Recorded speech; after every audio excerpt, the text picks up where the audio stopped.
نبی ہم جاننا چاہتے ہیں کہ سب سے بڑا گناہ کیا ہے، ہمیں باخبر کیجئے، ہمیں بتائیے کہ سب سے بڑا گناہ کیا ہے۔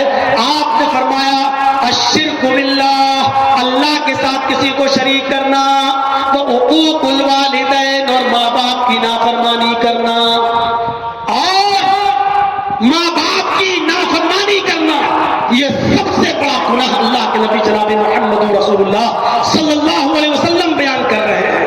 آپ سوچئے کیسی وہ اولاد ہے جو اپنے ماں باپ کو ستاتی ہے۔ ایک صحابی آئے اللہ کے نبی سے، میں بیعت کروں گا جہاد کے لیے، آپ صحابہ کو جہاد کے لیے لے کے جا رہے ہیں، میں بھی جہاد کے لیے جاؤں گا، اے اللہ کے نبی کیا میں چلوں؟ آپ نے اس سے سوال کیا احی الوالدات، کیا تمہارے ماں باپ زندہ ہیں؟ احی الوالدات، کیا تمہارے ماں اور باپ دونوں باحیات ہیں؟ اس نے کہا ہاں اے اللہ کے نبی میری ماں بھی زندہ ہے، میرے باپ بھی زندہ ہے۔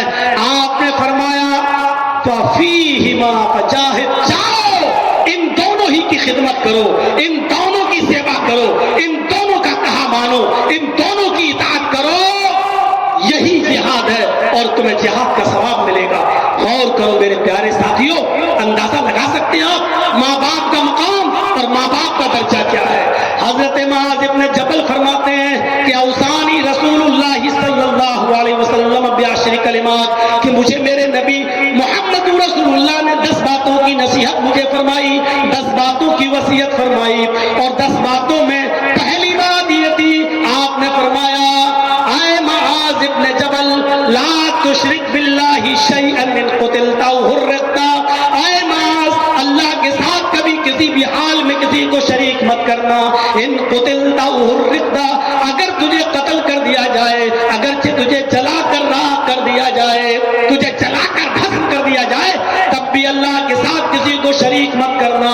وَلَا تَعُقَّنَّ وَالِدَيْكَ وَإِنَّ مَرَاكَ أَن تَخْرُجَ مِنْ أَهْلِكَ وَمَالِكَ، اگر اور اپنے ماں باپ کی کبھی بھی نافرمانی مت کرنا۔ وَلَا تَعُقَّنَّ وَالِدَيْكَ، اپنے ماں باپ کی کبھی بھی کسی بھی حال میں نافرمانی مت کرنا، اگرچہ تمہارے ماں باپ تمہیں حکم دیں کہ تم اپنا مال، اپنے اہل و عیال، اپنے بیوی بچے اور اپنا مال و دولت چھوڑ کر بے گھر ہو جاؤ، نکل جاؤ اس گھر سے، اگر وہ تمہیں اس بات کا بھی حکم دیں، اس کے باوجود تم اپنے ماں باپ کی نافرمانی مت کرنا۔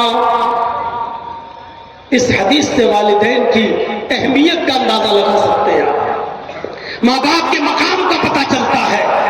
ایک اور حدیث میں اللہ کے نبی فرماتے ہیں اطیع اباک وَإِن ظَلَمَكَ، ہر حال میں اپنے باپ کی اطاعت کرو، اگرچہ وہ تمہارے اوپر ظلم ہی کیوں نہ کر رہے ہو، اگرچہ وہ تمہارے اوپر ظلم ہی کیوں نہ کرتے ہو۔ میرے بھائیوں، ماں باپ کو ظلم کرنے کی اجازت نہیں ہے، ماں باپ کو بھی حکم ہے کہ اپنی اولاد کے ساتھ انصاف کریں، ماں باپ کو بھی حکم ہے کہ اپنی اولاد کا بھی حق ادا کریں، ان کی اچھی تربیت کریں، ان کو ان کی اچھی تعلیم و تربیت کا انتظام کریں، دیندار اور نیک لڑکی سے اس کی شادی کرائیں، یہ والدین کے لیے بھی حکم ہے۔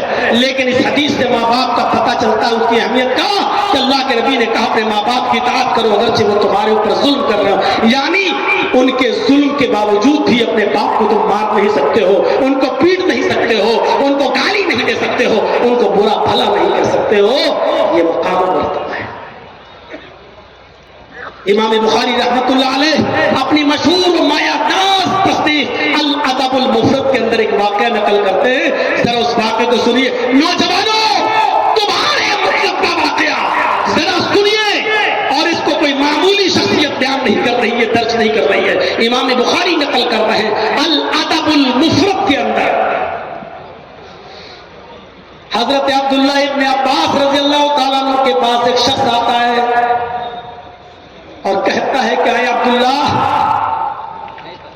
ایک عورت سے، ایک لڑکی سے مجھے محبت تھی، لیکن یہ محبت یک طرفہ تھی، صرف مجھے تھی، اس کو نہیں تھی۔ میں نے اس لڑکی کو نکاح کا پیغام دیا، لیکن اس لڑکی نے میرے نکاح کو ٹھکرا دیا، میرے نکاح کو، پیغام کو ٹھکرا دیا۔ مجھے بہت تکلیف ہوئی، لیکن میں انتظار کرتا رہا کہ آج نہیں تو کل میری محبت اس کے دل میں جوش مارے گی، ایک دن وہ ضرور میرے ساتھ نکاح کرے گی۔ لیکن کچھ دنوں کے بعد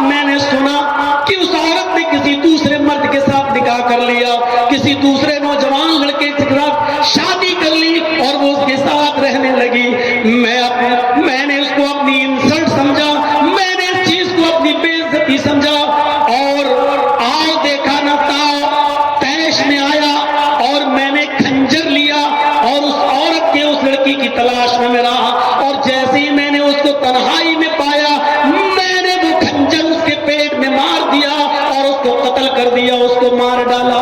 اور میں 1-2 سال کے لیے رفو چکر ہو گیا، بھاگ گیا، اور میرا معاملہ پسے پردہ رہا، پیٹ پیچھے رہا۔ آج تک کسی کو پتہ ہی نہیں چل سکا کہ اس کو کس نے مارا۔ وہ عورت دفنا دی گئی، لیکن میں آپ کے پاس آیا ہوں، آیا عبداللہ ابن عباس، میرے لیے مغفرت کا کوئی راستہ ہو تو بتائیے، میرے لیے بخشش کا کوئی راستہ ہو تو بتائیے، کیا میری کوئی بخشش ہو سکتی ہے؟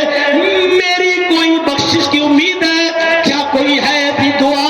کیا ہے کوئی ایسا عمل جس کو میں کروں اور میری بخشش ہو جائے؟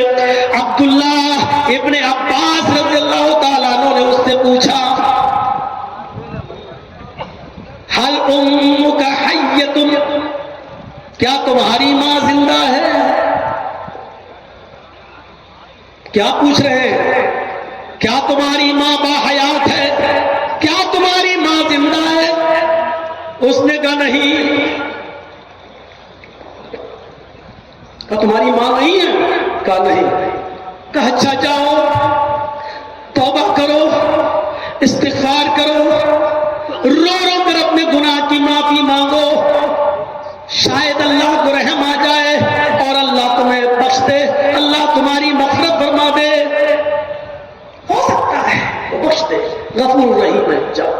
جب وہ چلا گیا تو ایک دوسرے صحابی نے عبداللہ ابن عباس سے پوچھا، آئے عبداللہ ابن عباس، اس آدمی نے ایک عورت کا قتل کیا ہے، اور جب اس نے پوچھا کہ میری مغفرت کی کا کوئی راستہ ہے تو آپ نے اس سے ایک ہی سوال کیا، حل امک حیۃ، کیا تمہاری ماں زندہ ہے؟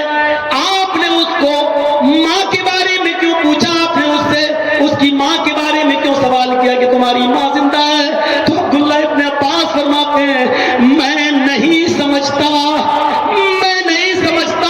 کہ ماں کی خدمت کے علاوہ ماں کی خدمت سے بھی زیادہ بڑھ کر کوئی ایسا عمل ہو جو اس کے اس گناہ کو ختم کر سکتا ہو۔ میں نے سوچا کہ اس کی ماں اگر زندہ ہو تو یہ کہوں جاؤ تم اپنی ماں کی خدمت کرو، کیونکہ ماں کی خدمت تقرب اللہ کا واحد وہ ذریعہ ہے کہ جس کی بنیاد پر یہ اپنے اس گناہ کو معاف کروا سکتا تھا، اپنے گناہ کو بخشوا سکتا تھا۔ تو میرے پیارے ساتھیوں، عبداللہ ابن عباس نے کہا میں نے اس لیے اس سے ماں کے بارے میں پوچھا۔